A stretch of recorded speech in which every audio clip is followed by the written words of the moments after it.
வெற்றி ரொம்ப சோகமா இருக்க. சாரிடா, என்னால தான் உனக்கு இவ்வளோ பிரச்சனையும். நானும் அன்னைக்கு கொஞ்சம் யோசிச்சு முடிவு எடுத்திருக்கணும். அதெல்லாம் ஒண்ணும் இல்ல பாண்டி. இந்த மாசம் வேற பாதி சம்பளம் தான் வந்துச்சு. அதனால கடனை சரியா கொடுக்க முடியாதனால, அதனால இன்னொருத்தவங்கள வீட்ல வாடகைக்கு வைக்க போறேன்னு சொல்றானுங்க. எனக்கு என்ன பண்றதுன்னே தெரியல பாண்டி. நீயும் ஒரு வேளைக்கு 3 வேலை பண்ணிக்கிட்டு இருக்க. கண்டிப்பா கொஞ்ச நாள்ல எல்லாமே மாறிரும். பேசாம ரகுபதி சார் கிட்ட பேசி பாரேன். இல்ல பாண்டி, இதுவரை அவர் பண்ணதே எனக்கு பெரிய உதவி. எல்லாத்துக்குமே அவர்கிட்ட போய் நின்னா நல்லா இருக்காது பாண்டி. டேய், ஃபீல் பண்ணாதடா. கண்டிப்பா நீ உழைக்கிற உழைப்பு வீண் போகாது. நான் இருக்கேன்ல, நம்ம சேர்ந்தே பாத்துக்கலாம்னு சொல்றான். இங்க நம்ம அசிஸ்டன்ட் டீ கொடுத்துட்டு கிளம்ப, ரியா உன கூப்பிட்டு சேல்ஸ் எப்படி போய்கிட்டு இருக்குன்னு கேக்குறா. நான் இப்படி சொல்றேன்னு எதுவும் நினைச்சுக்காதீங்க. பேண்ட்ரியில டீயும் சமோசாவும் தவிர வேற எதுவும் பெருசா போல. ஆனா வெற்றி எல்லாத்தையுமே கஷ்டப்பட்டு தான் பண்ணாரு. டேஸ்ட் சொல்லவே தேவையில்லை, சூப்பரா இருக்கும் மேம். நானே சாப்பிட்டு பார்த்திருக்கேன். கண்டிப்பா ரெசார்ட்டுக்கு வர crowd எல்லாம் பேண்ட்ரிக்கு வருவாங்கன்னு எதிர்பார்த்தோம். ஆனா அதுவும் நடக்கல. பேசாம இருக்கிற ஸ்டாக் எல்லாம் வெளியே சீல் பண்ணிடலாமான்னு கேக்குறான். அவளும் சரி நீ போ, நான் பாத்துக்கிறேன்னு சொல்லிட்டு வெற்றிக்கு கால் பண்ணி, நான் கால் பண்ணாதான் கால் பண்ணுவியா, நீயா பண்ண மாட்டியான்னு கேக்குறா. இல்ல மேம், நீங்க கோவமா இருப்பீங்கன்னு தான் பண்ணல. நான் இப்ப கூட கோவமா தான் இருக்கேன். நான் அப்படி பேசினதுக்கு என்ன மன்னிச்சுக்கோ. ஆனா இந்த லாஸ் நான் யார்கிட்ட என்ன சொல்றதுனே எனக்கு தெரியல.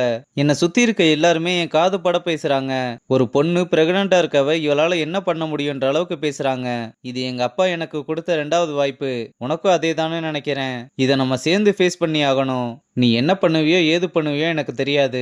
அடுத்த 2 வாரத்துல நம்ம ப்ராஃபிட் எடுக்கலைனாலும் அந்த மார்ஜினை நம்ம டச் பண்ணியே ஆகணும். இதை காப்பாத்துறது உன் கையில தான் இருக்குன்னு சொன்னதும், மேடம் நீங்க எதுக்கும் கவலைப்படாதீங்க, நீங்க என்ன நம்புங்க.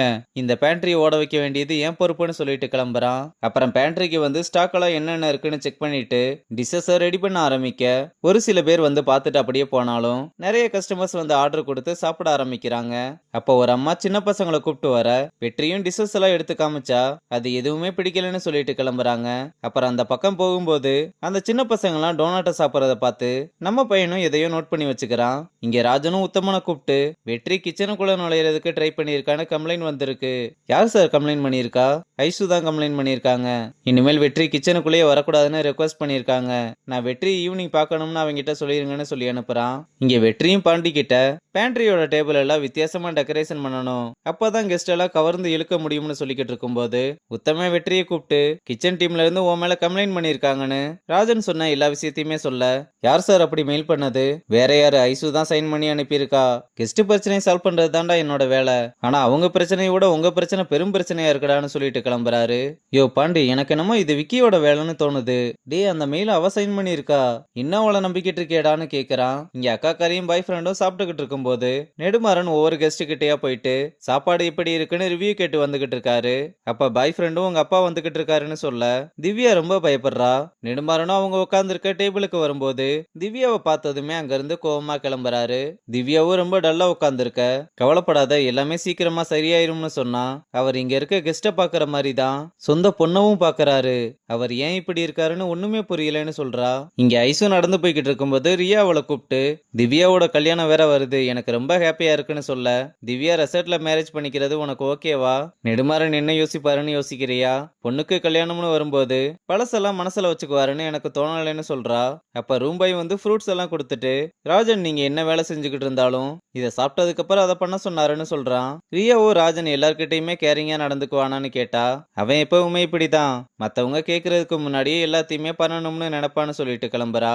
அப்புறம் ஐசு மீட்டிங்க்கு வந்து இனிமேல் கிச்சன்ல ஆர்டர் எடுக்க வெற்றி வரக்கூடாதுன்னு சொன்னதும், ஏதோ நான் மட்டும் தப்பு பண்ண மாதிரி பேசுறீங்க, விக்கி ரம்யா கிட்ட பேசினதெல்லாம் தப்பா தெரியல, என்ன நடந்தாலும் எங்க கம்ப்ளைண்ட் பண்ணணுமோ அங்க கம்ப்ளைண்ட் பண்ணிருக்கணும், அதை விட்டுட்டு கிச்சனுக்குள்ள வர ட்ரை பண்ணா இப்படி? ரம்யா எவ்வளவு ஃபீல் பண்ணா தெரியுமா?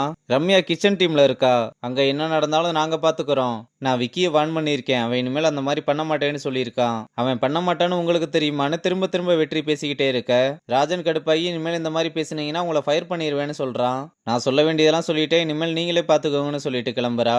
இதனால வெற்றி கடைக்கு வந்து சோகமாவே உட்காந்துருக்க. அக்காவும் எதுக்குடா அவங்கிட்ட எல்லாம் போய் வாய கொடுத்துக்கிட்டு இருக்கீங்கன்னு கேட்டா, யாருக்கா இருந்தாலும் கோவம் வரும்லக்கா, ஆடு மாடு கூட தான் கோவம் வரும், கடன் வச்சிருக்க நமக்கெல்லாம் கோவம் வரலாமான்னு கேக்குறாங்க. அப்ப ரம்யாவும் வந்து என்னாலதான் எல்லாமே நடந்ததுன்னு வெற்றி கிட்ட சாரி கேக்குறா.